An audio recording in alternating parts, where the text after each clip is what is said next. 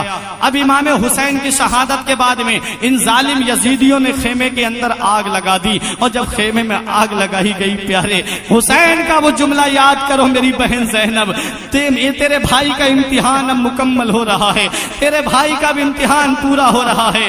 بہن زینب، یہاں سے تیرا امتحان شروع ہو رہا ہے۔ جب خیمے کے اندر آگ لگا دی گئی، حضرت زینب کا قد و قامت کی بلند تھی۔ حضرت زینب کبھی اس خیمے میں جاتی ہیں، کبھی اس خیمے میں جاتی ہیں، چھوٹے چھوٹے بچوں کو اٹھا کر کے باہر لا کر کے رکھتی ہیں۔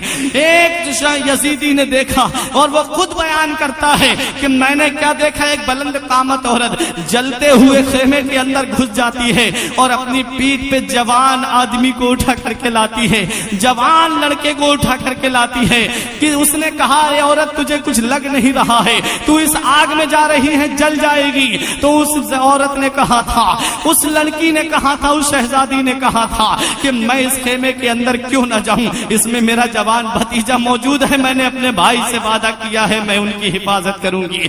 امام زین العابدین کو اٹھا کر کے حضرت زینب اپنی پیٹھ پہ لاتی ہیں۔ ایک شاعر نے کہا تھا، بچا کے شولوں سے عابد کو جا کے لائی ہے، بچا کے شولوں سے عابد کو جا کے لائی ہے، کمر پہ بارے امامت اٹھا کے لائی ہے، علی کی بیٹی کو جھک کر سلام کر اسلام تیری امانت گھر تک بچا کے لائی ہے۔